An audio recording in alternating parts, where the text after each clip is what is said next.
everybody. How you doing? Yeah, pretty much. I'm Charlie O'Connor, the PHLY Flyers. I'm going to be your host tonight because Bill Matz is having a much better night than pretty much all of us who had to watch that hockey game. He's at WrestleMania. But myself, JP Zapata, and Broad Street Hockey's Kelly Hinkle are here to break down what was undoubtedly the worst game of the Flyers season. Not particularly close, right? Like, that was the worst. That was the low point. I don't think it's recency bias, Charlie. I think that was the worst. San Jose definitely sucked, but when you consider the fact that we're pushing for playoffs, this is one of the worst teams in the National Hockey League. Yeah, this one really sucked, guys. Didn't like it. They now have lost 7 straight games. Yep. The losing streak is 7. I know on NBC Sports Philadelphia, they are required to say that it is a winless streak because 2 of those games were lost in overtime. No, it's Those a are losing losses. streak. If you lose a game, it's That's a a losing loss. streak. The NHL will not yell at us like they'll yell at NBC Sports Philly, so we're calling Come it a at losing me, streak. Gary. 7-game losing streak. Columbus, the 4th worst team in the NHL by record. And Columbus had 10 regular starters out with injury. Some guy named Jett Greaves Jett is his first name? was the starting goalie Oh, boy. for the Columbus It's Blue getting Jackets. worse, fam. And it's not just that the Flyers lost. It's how they lost. They, at 5-on-5 in the first period, they lost the shot attempts battle 30-10. Oh, my God. They lost the scoring chance battle 14-2 per natural stat trick. This was not a, oh, they got goalie. This was not a, oh, they just had bad puck luck. Nope. This was a, they did not show up to play against one of the worst teams in hockey. So I'm just going to cut right to the chase. They're dead, right? Like, there's 4 games left in the schedule. They still, when we wake up in the morning, when we look at the playoff odds, those models will still have the Flyers probably with a double-digit percentage chance of making the playoffs. But can anyone here imagine that they can turn this around, win 3 out of the next 4, win 4 out of the next 4, and really take a run at this thing? Or does it seem like it does to me that this is over? I said last night that if they didn't win tonight, I was going to be out. And I'm out. And at this point, I don't want them to make the playoffs because they don't deserve to make the playoffs. At this point, I'm rooting for them to lose out. That feels like what they have earned at this point. To close out the season on an 11-game losing streak. Let's not go even 11. 10. No, not no, even no. 10. No, Going with 11. We're going 11, baby, for the culture. JP, your thoughts? We're creeping on that 10, right? We're at 7 right now. That's right and there. when you're watching this team play, like, yeah, they definitely look dead in the water. Even like you look at a guy like Sam Ersson. We were hoping that after a 3-game rest, going into his back-to-back, maybe that would cure it. I mean, I'm not blaming all those goals here tonight on him, but some of them, it's like, Sam, maybe, where's that glove side, He did right? not look good. All 6 goals were scored by defensemen. That's also something to point out. Defensemen generally shoot from distance. Yes. Just given the way they are usually placed in the offensive zone. And they did that. I'm not saying that some of those goals weren't, bad looks, whatnot, but when 6 defensemen score on you, that's a lot of shots on the perimeter that are getting past you. It does not speak well to Sam Ersson's sharpness, nor does it speak to the hope that we had, as you hinted, that getting 4 days of rest would lead him to be revitalized. He looks like the same cooked Sam Ersson that we saw in the first period of the Islanders game earlier this week. We almost had a Damon Severson hat trick. Like, that's wild stuff here. He almost did it. I was rooting for it. Well, Zach Werenski had 2 goals too, so he could have gotten a hat trick. At least he's good. God. I mean, Severson's fine. Severson's fine. He He's got a big fine. contract last summer. Well, Maybe it wasn't the smartest contract for them to give out, but Yeah. he did get that He did. contract. well, So now he's scoring goals. Look at him go. it sounds like we are all in agreement that Yeah, they're done. I just don't this see how. probably was the end of the season, That's it. from like functionally the end of the season. Yeah. Yeah, I mean, I told you I would love to have seen you in that press conference. I just want to see like Torts is now because like when you watch them play here tonight, like they played the Columbus Blue Jackets, who we all know are not good, and Columbus straight up outplayed them. And look, Bush brought up a good point during the broadcast. Like Columbus literally has nothing to play for. Like they have nothing to lose.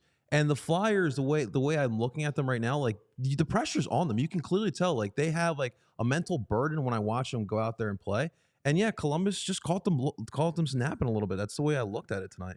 Yeah, maybe. I don't love the explanation of this team is loose because they're not playing for anything. And you know why I don't love it? Because I remember watching the Flyers at the end of the seasons when they were out of it, and they weren't playing loose. No. They were playing awful. They just look like shit. Yeah.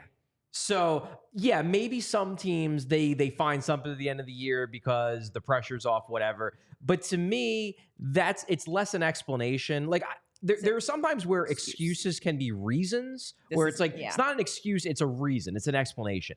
This is, if you're saying that they're losing because they're playing against loose teams, that's a legitimate excuse. Yes. Because there is no excuse for a team like the Flyers that has everything to play for, every motivation. The playoffs are right in front of them still. Yeah. Even if in theory, and I don't think this is going to happen, but in theory, if they were to win their next 4, they might still make the playoffs. It's still there, but they cannot seem to, they just can't seem to find that extra gear that Tortorella spent all week saying we need to find that level. They can't seem to find it. Now, maybe they can't find it. Maybe they are so exhausted that this is all they have left. I truly don't know. Maybe it's, we're going to talk about this a little bit later in the show about what do you blame the most for this collapse? And there are a lot of candidates. So we'll have a nice little debate here. But it just, for whatever reason, it's not that they're playing teams that are loose. It's not that they're playing teams that just have something to prove. No. It's that the Flyers should be playing better, and they're not. And this is on them. And by them, I mean the collective them. I mean the coaches, the players, everybody. Everybody is failing right now. Yeah, the Flyers are not getting beat in these games. The Flyers are losing these games. There's a difference. And it would be one thing if they were getting beat, but they're not. Like, they're losing these games by playing like absolute shit. Top to bottom. I just think, I go back to the first goal of this game, the one where Columbus scores, takes the 1-0 lead. That, to me, was emblematic of the fact that this is a team collapse. This is not one guy. This is everybody. So going through, the play starts out, Joel Farabee has the puck. He inexplicably passes it back into his own zone to Adam Ginning, a rookie who's coming back in after being out of the lineup, who has no idea the puck's coming. So he misses it. Puck goes in the corner. Then later on in that shift, Ersson has the chance to catch a shot that's going wide. The guys on the ice are gassed. They haven't done a line change. He has a chance to catch a shot going wide to stop play and get a line change. It bounces out of his glove. Then, a few seconds later, Morgan Frost has the puck along the boards, has the chance to get the puck out of the zone and get it deep enough so they can get a full change. Frost does get the puck out of the zone, but it's a loose little like flip clear out to the middle of the neutral zone. They only get, I think, 1 or 2 guys off the ice. Immediately, the Blue Jackets storm back in, and then Ronnie Attard sets a screen for Ersson. 1-0. We're talking like 4 or 5 guys at fault for this goal. It's not, and everybody's going to look at an individual play, like we saw last game where everybody blamed Mark Stahl because everybody hates Mark Stahl, and I get it. But this is a team-wide collapse. These plays, these goals against, are because 3, 4, 5, sometimes even 6 guys are screwing up. Yes. It's everybody. To quote Jason Kelce, who just may or may not be at WrestleMania right now, it's the whole damn team. It is. It's the whole team. I won't argue with that, man. No one should be absolved for this. It's everybody. Yeah, that's where I was at with it. You know, when everyone's looking at this losing streak, I know I've heard a lot of Torts blame. I've heard a lot of blame on the goalies, but I'm with you, because the reason why they got themselves into a playoff position for most of the season is that they were playing well as a team. Yeah. And a lot of things that were working well. I mean, we were talking about the power play kill. Where has that been? Defensively, the structure's been really strong in front of whoever was playing in net. That has collapsed as well. And a lot of that has to do with just being playing well as a team. And I'm just not seeing them playing as a collective unit in these past couple games. You've had some players step up. Like we've talked about, some of the young players have looked solid. Yeah, I mean, hilariously, 2 guys got their first goals tonight. I know. They were the only guys who showed up. The what guys a shame who never for scored them, before. honestly. Like, you can't even be excited. Yeah, it's a bummer. Like, this is like the worst inside possible of their game. souls, they're being very excited, but Yeah. you shit the bed all night. But. Yeah. God, it's just such a bummer. JP, you got our first ad read? I did. That's really kind of where we're at. That's really kind of where we're at. But guys, let's take a quick second here to take a deep breath, because obviously we're all going to need that here. But let's talk about our friends over at TrueMark Financial Credit Union. Guys, some of our friends here have joined TrueMark Financial Credit Union right here in Philadelphia. and it's been an eye-opening experience to see the difference between banking at a bank and becoming a member of a credit union. When you join a credit union like TrueMark Financial, you become a part owner, which means profits come back to you instead of going to shareholders. TrueMark Financial has better rates, lower fees, a better return on savings, and more flexible options overall. And of course, the same digital tools and technology we all want. But the best part about it is that TrueMark Financial is local. They're headquartered right here in Fort Washington, and they have 24 branches across the Philadelphia area, and they are deeply rooted within our community. They serve the community, and so their investments and programs help our people right here at home here in Philadelphia. So what are you waiting for here today, ladies and gentlemen? Join the TrueMark Financial Credit Union family. Head on over to truemark.com/PHLY to learn more or to find a branch near you. That's truemark.com/PHLY, federally insured by NCUA. And while we're at it, ladies and gentlemen, I don't know about you guys, but I got a little hungry. A little losing got me a little hungry. I'm not going to lie to you guys. So let's talk to you guys about Bagels & Co., my favorite here. Bagels & Co. Look at that. Look at that sandwich right there. I wish I had that right now. Those That look looks like real a good. tasty It does sandwich. look good. But much better than the Flyers power play. That's for sure. Brooklyn style bagels here, ladies and gentlemen, but it's made with that Philadelphia love that we love so much. And listen, right now with this inflationary days that we're living in, everything's so expensive, including food. That is why Bagels & Co. hooks us up, because not only are these bagels huge, they are affordable in pricing as well. Not only their bagels, but also their coffee. No more $7 cup of coffee, ladies and gentlemen. $3 cup of Joe for your pleasure every morning. But they have a large variety of bagels select from daily, 15 to 20 different types. And with so many bagels to choose from, you need a lot of cream cheese and schmears to select from. 30 different types here, ladies and gentlemen. So head on over to thebagelsandco.com/store locator to find your local Bagels & Co. here today. Again, that's thebagelsandco.com/store locator. And yeah, hopefully your morning tomorrow goes better than the Flyers here this past week. I mean, I should say 2 weeks. 2 weeks. 2 weeks. I would say. I mean, it really kicked off with that Montreal game because I know they lost to Florida and the Rangers at the end of the gauntlet, but they did get a point out of that Rangers game. The Florida game, it was very obviously Felix Sandstrom played like crap. Yeah. So those two games, you're like, okay. They outplayed Florida, held them to under 20 shots on goal. They go toe-to-toe with the Rangers, and then you're like, now the schedule opens up. Now they'll be able to just roll off some wins and cruise to a playoff berth. And instead, they just keep on losing. Charlie, We are now at 7 straight losses. And I believe we have a super chat. Hey. Super chat from Corey. Love everything you guys do. Love the Flyers on the West Coast, but you guys make the BS we have to deal with tolerable. Corey, thank you so much, especially when we have another person in the comment comparing us to the North Korea media. So thank you, Corey, for the love. I do not think that we are a totalitarian media, but someone in there does. So we're not even props to you, bud. nice things about the. I know, we've right? Not said a single You gotta love positive it. thing You gotta since love we it. sat But down. Corey, thank you for the support. Much appreciated. Confused. I want to go back to the game because we're going to have time to dive into the bigger picture. We absolutely will. Yeah.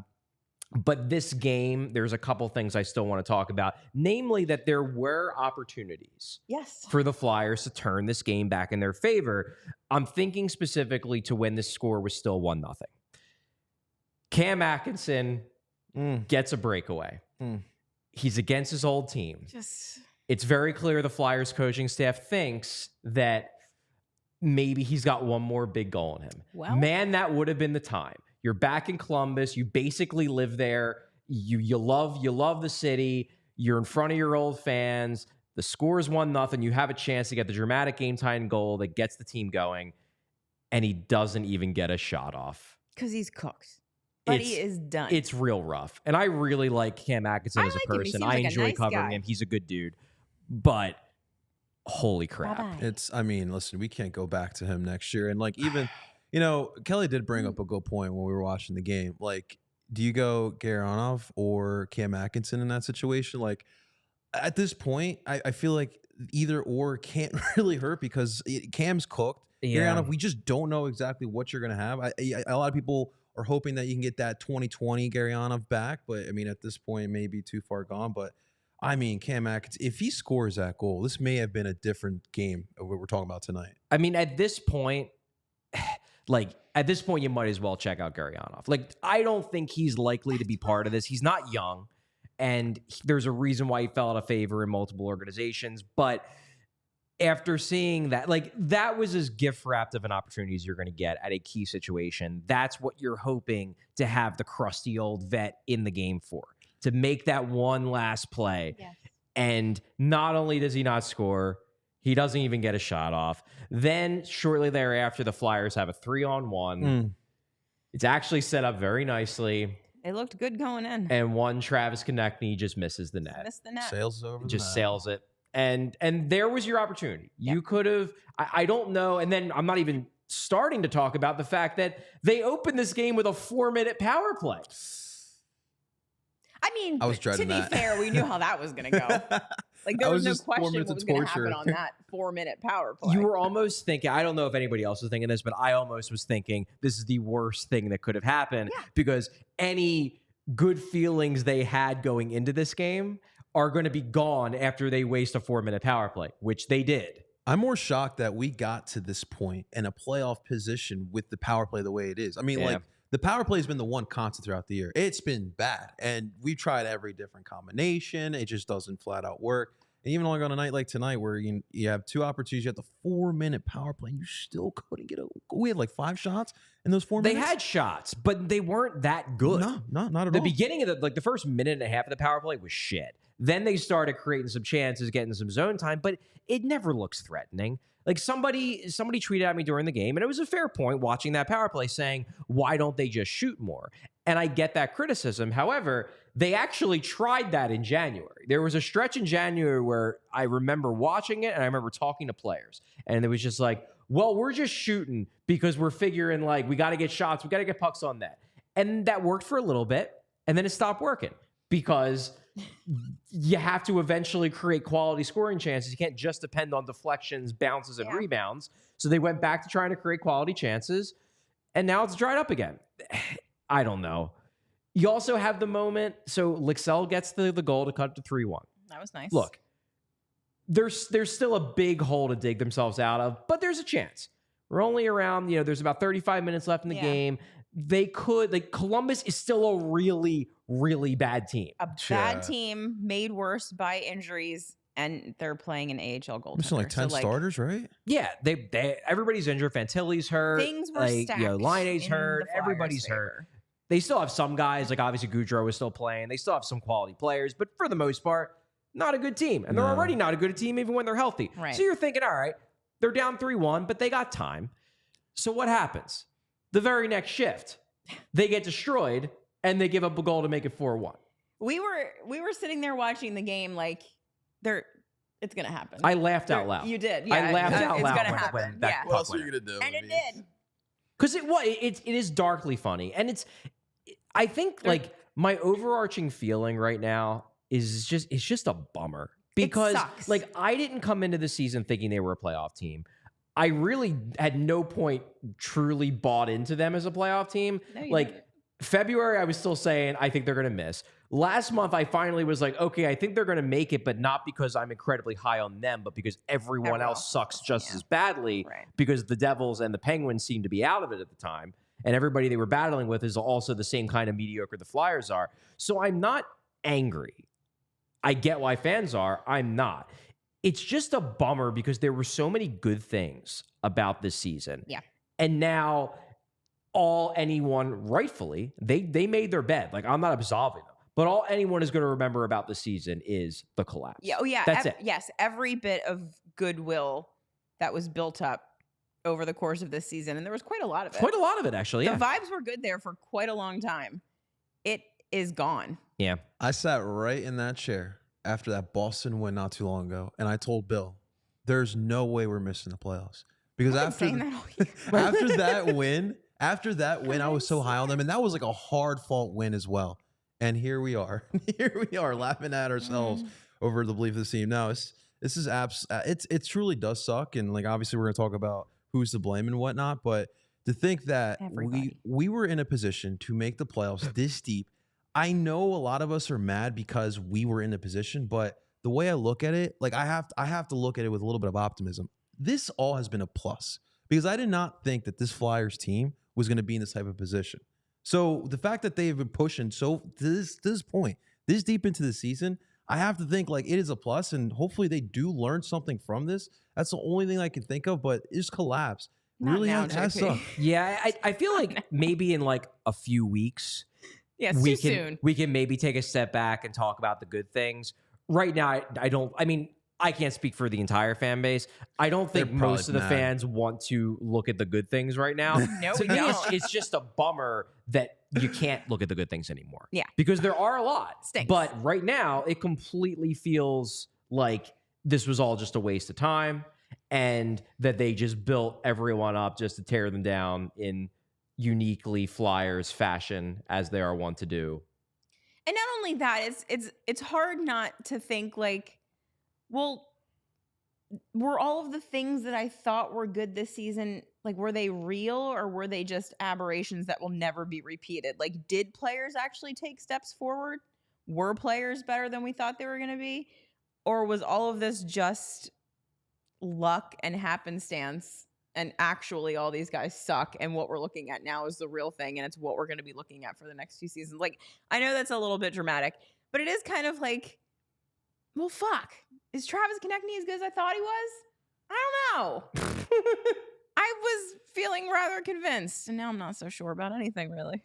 I think the thing, too, that makes this harder is that it's coming against such shitty opponents.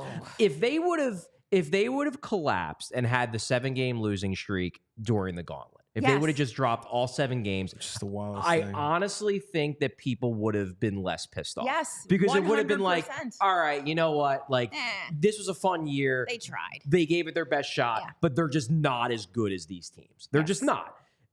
But they made it through. Like, they didn't make it through unscathed. They didn't have a great record. But they made it through. They did good enough. Still in a playoff spot. Mhm. They won 2 games. They lost 2 more in overtime. They hung in there. And then you were like, okay, the rest of the way is much more manageable. To collapse against these teams, Yes. that's what makes it feel Yes. like this isn't just, oh, their lack of talent caught up with them, that it's something else. No, there's something else That it's here. something else Yeah. that drove this. Because if it was just them losing to teams that were better than them, they would have lost all 7 games in the gauntlet. Instead, they survived the gauntlet, and then they lose to Montreal, Chicago, Columbus, Buffalo. Like, these are the teams the Flyers should beat. You're supposed to beat them. Unless the Flyers are just a really bad team that was going through with smoke and mirrors for 75 games. And this is actually their true talent level. I actually don't think that's the case. It feels like it can't be. I don't think that's the case. But that's the only explanation aside from something else went wrong. And that's what I want to get I've got into theories. this part of the conversation, Mm-hmm. which is, and this is, in my opinion, it's a pretty interesting debate. Who is the most at fault for this collapse? I have 5 options. My computer is nearing death, so someone else got might you. have to pick this up if got my you, Chuck. computer dies. But option number 1 out of the 5, Mm-hmm. the goaltending. Mm-hmm. So here's some numbers for you. Since February 17th, which really is when I think this thing started to go off the rails. Yeah. It was that game against the Maple Leafs. They lose in an overtime. A couple days later, they go to the Stadium Series game. They lose by a lot to the Devils. I don't really think they ever fully regained their footing after that. Doesn't So I'm seem going like it. back to since February 17th, 85.2 team save percentage. Over the past 2 weeks, so since the 7-game losing streak has started, 79.8. Yikes. This last 2 weeks, they've allowed 1 goal every 5 shots. Sometimes we do try to make it seem like things are more complicated when analyzing hockey than they actually are, when in Yes. reality, it all just kind of boils down to the goalies aren't stopping pucks. Yes. Is this the main reason why this is happening? Is it the goalies? Is that the person or people or position that we blame the most for this? I had a revelation while sitting on the couch Okay. with the office blankie about this. Because I think I was just thinking, like, for some reason I was thinking about Torts winning the Jack Adams. And then I was thinking about that joke everyone makes about how the Jack Adams is just the best goaltender award, which it often kind of is. And then I was like, well, wait, It's just goalies. Like, that's all it is. Good goalie, good team. Bad goalie, bad team. Like, there's like, it's like the goalie. it's like the meme with the spaceman looking at the Earth. Yes. And he's just like, wait, it's all just. It's like, wait, it's all just goaltending, Yeah, and then always has been. Kelly's behind him with a gun. Yeah, always has been. I was like, fuck. There's nothing you can do. If your goalie is shit, that's it. You're done. That's it. You're done. There's nothing you can do to dig yourself out of that hole. And if your goalie's really good, like ours were at the start of the season, then your team's good. Yeah, so, all right, thanks for watching. It's goalies. JP, but there was your thoughts? There was at one point where we were all high in Ersson and thinking like potentially this could be our goalie for the future. Like I still think he could be. But obviously this run has not helped people's confidence in him. No. I can't write him off because everyone's played bad in this run right now. And so in general, the goalie position's put in a tough spot, especially ever since the Carter Hart situation. We've had Ersson have a boatload of work to do since then. And obviously we put Fedotov in a tough spot too. So it's tough for me to put all the blame on the goalies, but for sure they definitely could have played better. But I don't think it's the main reason why this is okay. So you're no, it's not the primary reason. No. Here's one thing I will say in defense of the goalies, and I think Sam Ersson has been real bad, especially over this past week when he's played, and the week before. I guess the Chicago game was rough. He's very clearly either gassed or regression is hitting him hard, and we're realizing he's not an NHL caliber goalie. I really hope it's the former and not the latter. One way or the other, one of those two things is happening right now. The one thing in defense I will say for the goalies is this. This game was a little bit of an aberration. They gave up a lot of shots. Mm-hmm. But in a lot of these games, the defense is playing a weird sort of way where they're not giving up many shots on goal, but the shots on goal they're giving up are really good. Like there will be games where they give up 20 shots, but like 8 of them are high danger. And that's not doing the goalies any favors from 2 points of view. No. Number one, it's not doing them any favors for their save percentage because they're not getting a bunch of easy puff shots to pump up their save percentage. But number two, and this is an interesting point that I've heard people like Brian Boucher and Jim Jackson bring up both on and off air, that it's harder for goalies to deal with quality chances when they're not getting a lot of work. And there's an element here where it's like the Flyers will play real good defense or offense that essentially amounts to defense because it's keep away with the puck for like 8 minutes and then give up a super high quality shot. That's tough for goalies. Kind of happened last is night in tough. Buffalo. Fair. So that could be not helping the situation. Something I'll say in defense of the goalies.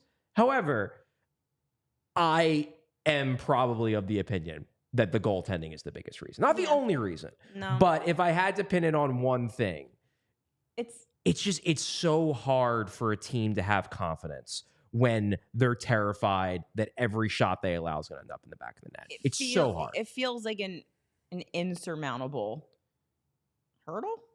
Something. Yeah, that works. It feels like once the goaltending goes as bad as the Flyers goaltending has gone, it's very hard to dig out of it. It's very tough because That said, it's just so demoralizing. Yeah. Scoring goals would be nice. The finishing has been a major problem. Yeah. That has not helped No. by any means.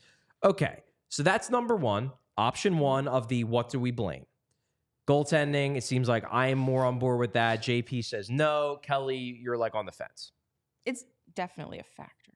Option two, John Tortorella. John. Torts. Torts. Got some So problems here's with you, the bud. case for blaming Torts.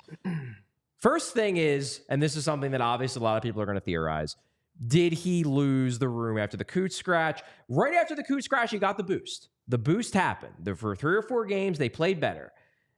Is it possible that that accelerated his message running short? That is explanation possible 1. Explanation number 2 is one I'm more empathetic towards, is did he run these guys into the ground over the course of the year with his game over game lineup and deployment strategies? You know, Yes. York and Sanheim are gassed. One of the reasons why Couturier's fallen off is because he was used 20 minutes a night in the first half of the year. 11-7 more than you had 11-7 more than he had to. So I think there are 2 levels you can blame towards. One is if you believe in the theory that he's lost the team, which I don't know. Like, I don't know if he has or he hasn't.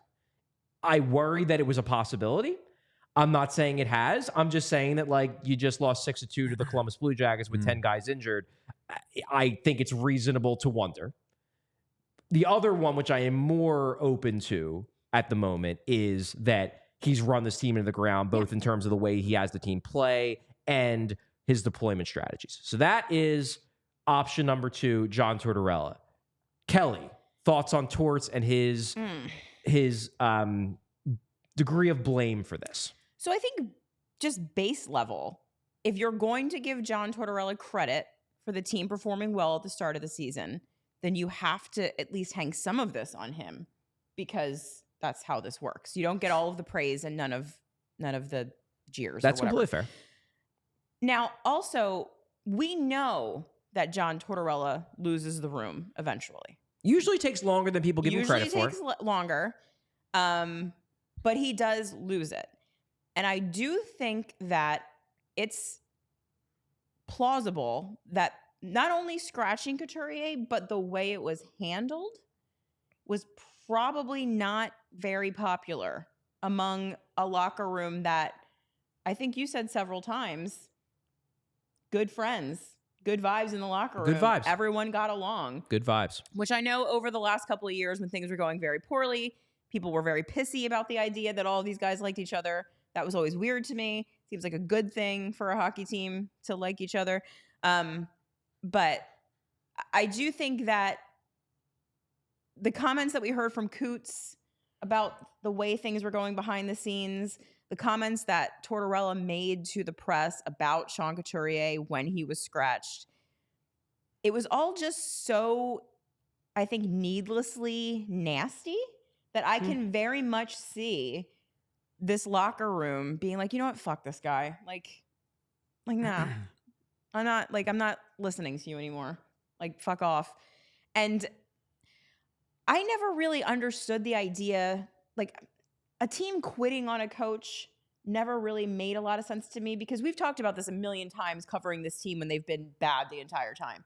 The professional athletes don't stop trying to win. No, they want to win. They don't know how to not win. Like, they're not going out there and throwing games because they're pissed off at John Tortorella. Of course not. And that's never what I want to say that I think is going on. I don't think you're saying that. But yeah. I'm saying that, like, the idea of them quitting on John Tortorella, I think is more of like a subconscious thing. I think it's more like the idea that maybe they're tuning him out. Yeah. Like this week, John Tortorella went on the full court media blitz. Yes, he did. has, after the Monday game, he calls the team soft.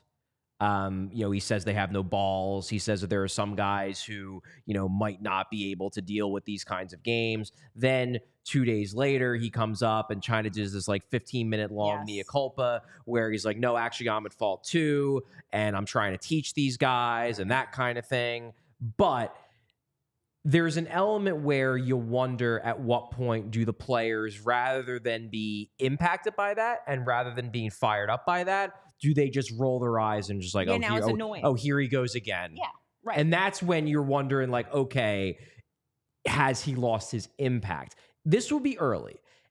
And my biggest argument against this is all Tortorella's fault thing is that I don't think they are in this spot. I don't think they're in the position to have this collapse if John Tortorella isn't squeezing as much out of them as he did over the first part of the year. So it's hard for me to be too tough on him when without him, I think they are probably out of playoff contention by the beginning of February. But also, though, isn't it his job to know, like, cool, you got them to late March in a playoff spot.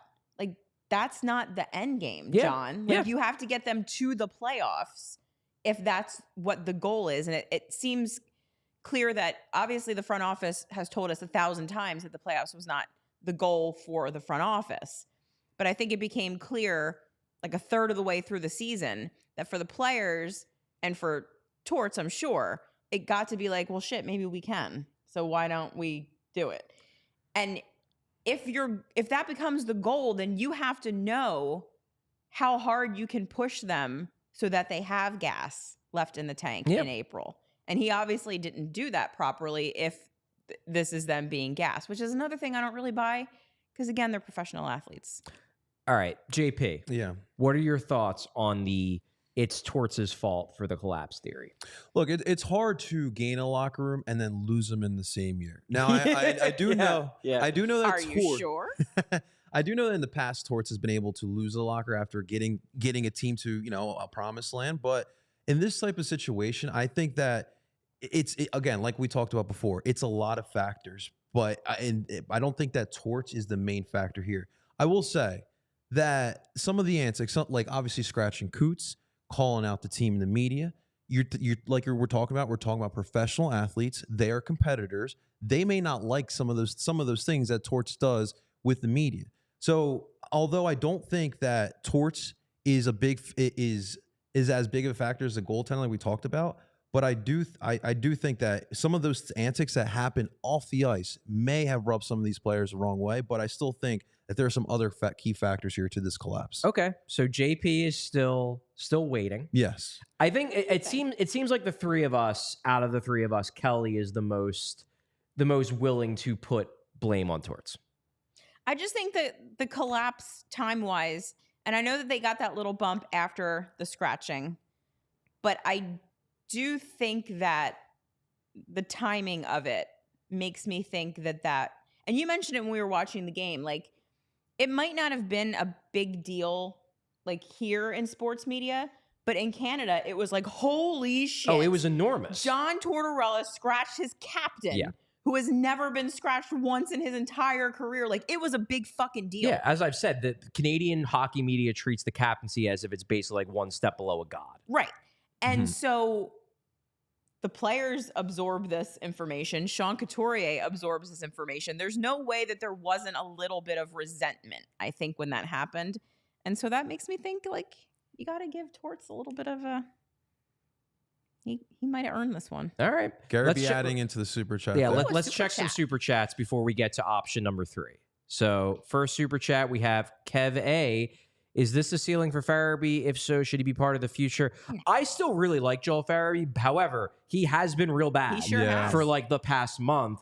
And he certainly put me in a position where I am more open to the idea of trading him if the right trade comes around. Kelly, you just thought of something. What'd you think of, Kelly? So we talked a lot. And sorry, this is going backwards. We talked a lot during the Hackstall era about how when one or two players start to go bad, you can like start, maybe they're hurt, maybe they're regressing, blah, blah, blah, blah, blah.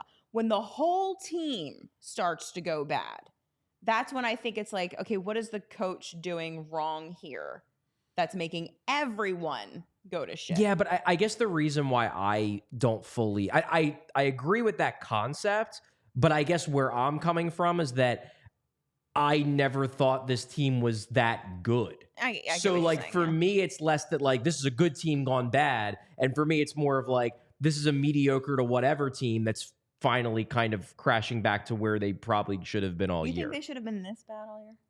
Well, no, but when you add in the fact that they no longer have Carter Hart, when you add in the fact they no longer have Sean Walker, yes, I think if this team right now, a team without Carter Hart, a team without Sean Walker, a team that is, has whatever is left of Sean Couturier and whatever is left of Cam Atkinson, that team, yeah, I think that team is bad. Okay. So for me, it's more that like what we're seeing now is kind of the true talent level of this particular incarnation of the Flyers, sans Hart, sans first half Couturier, sans first half Atkinson, sans Walker.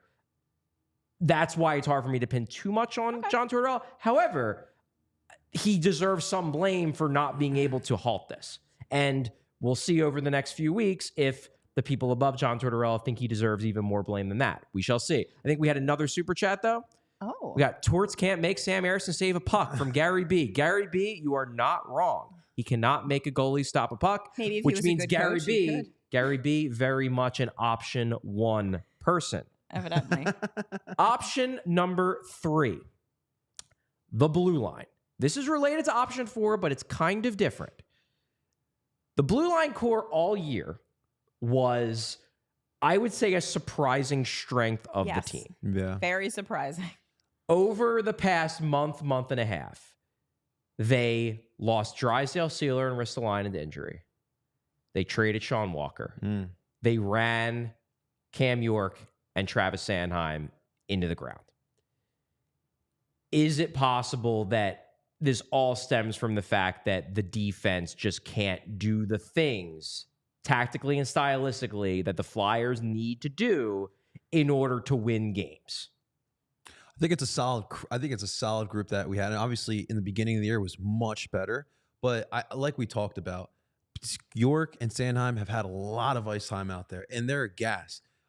We talked about Addard and Jennings looking pretty solid. I liked them as a third pairing. You just got Drysdale back. Obviously, you got Sealer back here as well. You've had a lot of moving pieces.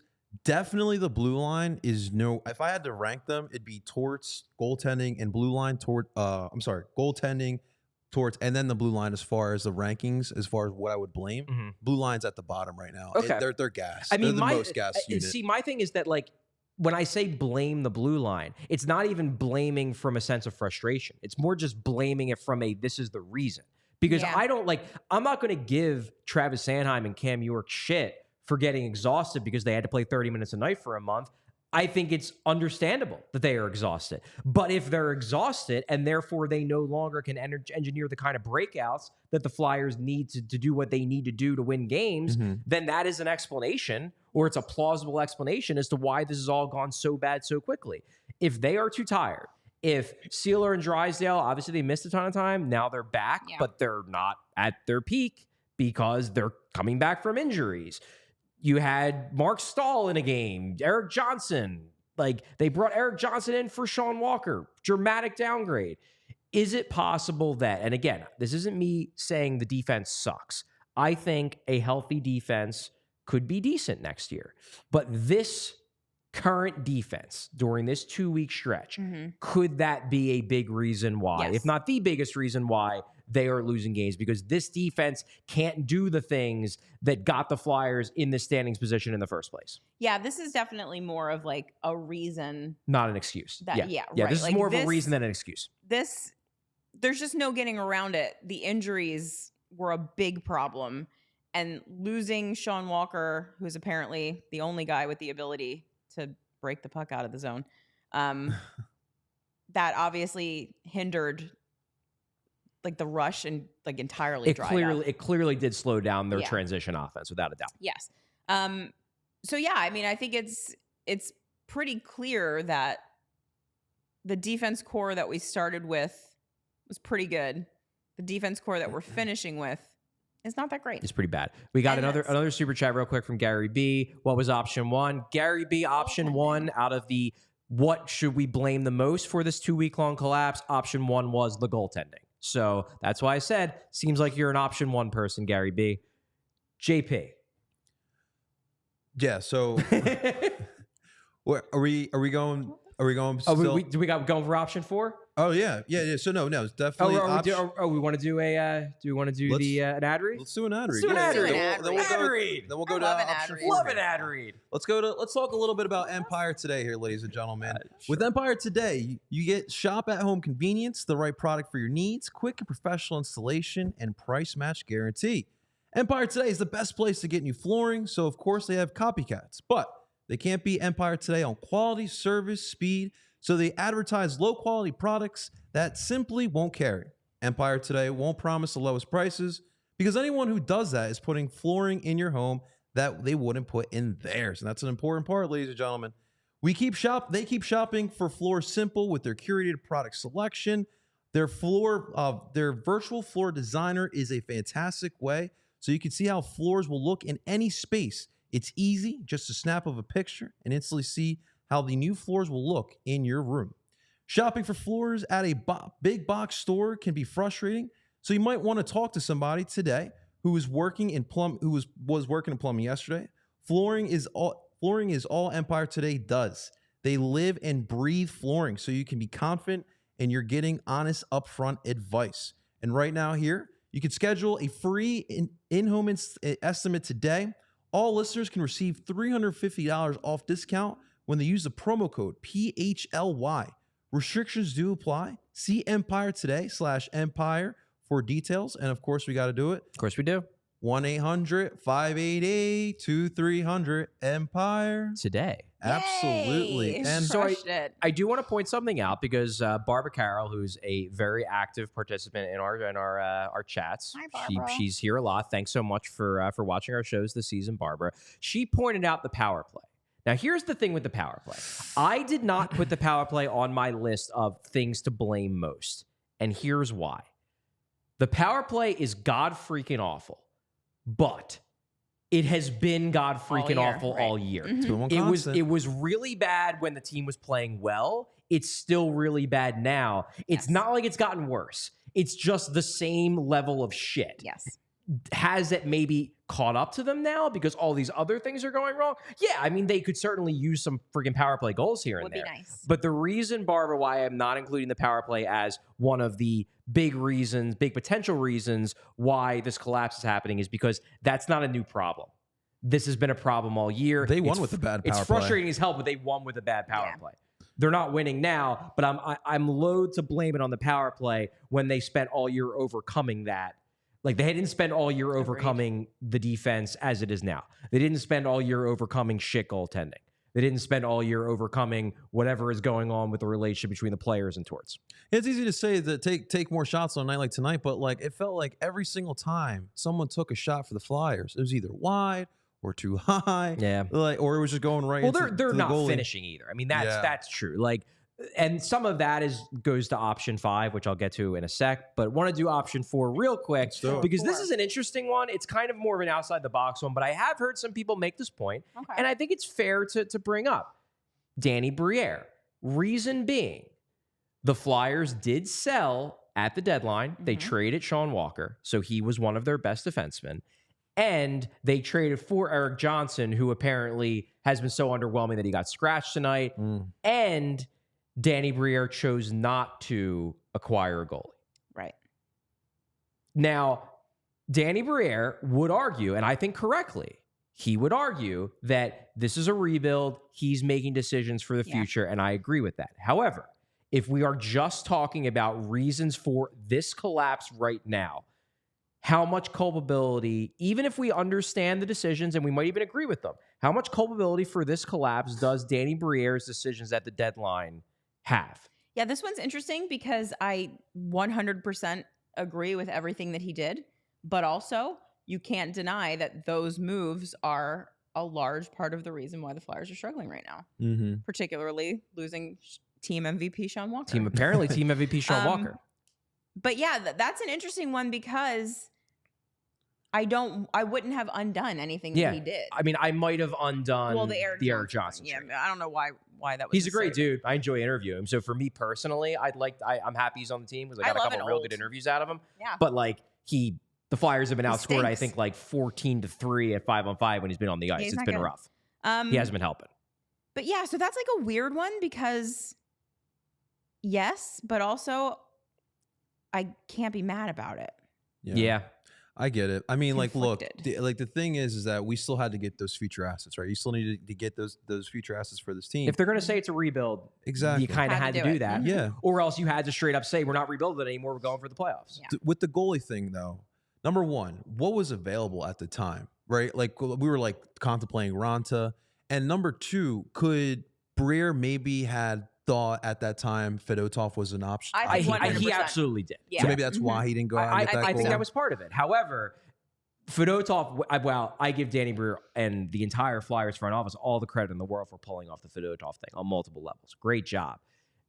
The idea that, like, get that done. Get him over here. And if getting him over here means putting him in the NHL lineup, fine. Do what you got to do. But the idea that Fedotov was going to come over from Russia and immediately save them and drag them to the playoffs was always nuts. Yeah. Well, some of us like to dream, Charles. What I'm saying is that getting Fedotov, undeniably a great thing. Love it. Super happy for the kid. If that was the goaltending answer that he had in his head, that was crazy because it was never reasonable to expect Fedotov was going to come over and be awesome. Realistically, I would have rather had a veteran goalie, obviously, with Ersson especially. But, I mean, the options were slim to none. And, I mean, I guess they did. Bronson was the big one. Because they could have claimed him on waivers. He was available for free. Presumably they didn't because they knew they had either one of or both of Kolosov and Fedotov coming over. In retrospect, it makes more sense why they didn't. However, it still meant you had to go a month with Felix Sandstrom as your backup, and you had to overwork Sam Ersson. Or Cal Peterson. And now Sam Ersson is cooked, and your backups that you've been throwing out there are all bad. It's just, they lost points. Too. They lost points by doing that. And while I am not going to rake Danny Briere over the coals, because as you said, and I agree with you, I mostly agree with the moves he made. It's just that if you're purely looking at this from a helping the team make the playoffs, his approach to the trade deadline absolutely is playing a role in this collapse. Yeah, can't argue with you. You're right. Looks like we got another super chat. We got another super chat. Another one. Yeah, we appreciate Gary it. B. Gary B's just throwing us money. Thanks so much, Gary. Could tonight's goal by Olle L, I don't like that, Olle L, lead to a good final 5 games for him? Well, are we down to 4 now? 4. I think we're down to 4 games. So good. Well, I guess it's 5 if you count this one. Yeah. So yes, final. Maybe he's been racking up the scoring chances, and now it's been nice to see. Now that it looks like they're probably not going to make the playoffs, like they're now playing loose now, Charlie. Now they can play loose. Now they can play loose. That's how it works, right? Yeah, that's what I've been told. Hey, you know what? If he can be a bright spot in the same way that I'm thinking, like, what was it, 3 years ago when Wade Allison came up, it was a bright spot at the end of a lost season. Poor Wade. Have fun in Nashville. Hopefully you find your place there. But if he could be something of a bright spot, that'd be great. Because I like the skill set. Playing with Paling and Hathaway is truly contagious. There we go. He's worked out pretty well on that line. Great pass by Hathaway to get him that goal. So, it was a nice pass. So I'm happy for old Olle L. That he scored his first NHL goal. Like that. This is the last one, the final option. And this is the one that fans probably don't want to hear. Uh-oh. It's your fault, fans. The explanation to blame is it's just all the outside factors. It's the fatigue. It's the heart situation. It's just general regression from the fact that they were probably playing a bit over their heads for most of the year. It's the idea that something like this, especially given the injuries and the heart situation, that this was kind of inevitable and that this isn't actually worth getting that angry about because they've had to deal with so much and this was just kind of destined to happen. That is our option 5, the logical, rational one that no one wants to hear right now. Ask me about this one in 2 weeks. I'm not ready to be logical yet. I will say that it's everything. It's everything. It's all of those things. It's yes. It's pretty much everything we've gone over. The answer is yes. Yeah, the answer is yes. It's all of these things. And that's what really sucks about it, because there was a point in this season where I thought to myself, holy shit, the Flyers are now the team getting the bounces. The Flyers are the team getting lucky. Yeah.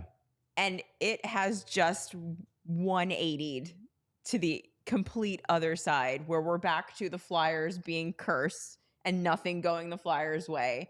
And it's just like, I really thought we had gotten past it. And now we're like right back where we were 2 years ago.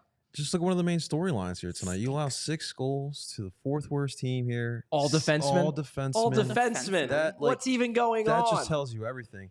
But Charlie, I think this is the one that I'm going to put the most blame on with just all the outside things. Because when you just watch this team, it just, especially for me, like I feel like there's like a mental hold on this team right now in the way that they're just straight up playing. But one thing I did want to look at, it is really hard to make the playoffs with a young team. A lot of those teams need some veteran players. We have some of those veteran players, and some of these veteran players have been with this team over the past couple of years. I'm looking at the TKs of the world, the Laughs, the Farabees of the world. This has also been a team that the past couple of years, I believe, have underachieved a little bit there.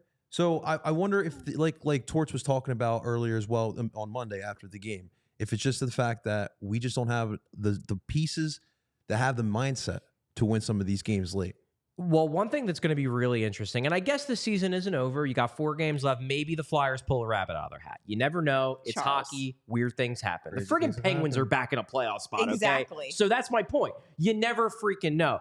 I suspect that it's probably over.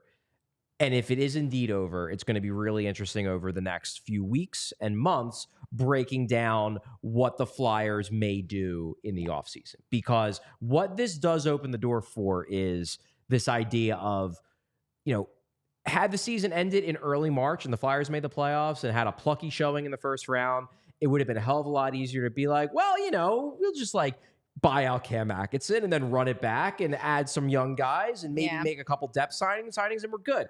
After this happens, I'm not saying they're definitely going to, but I am saying that it opens the door for the possibility that they make some bigger changes to this team because they say the culture wasn't as strong as we thought it was.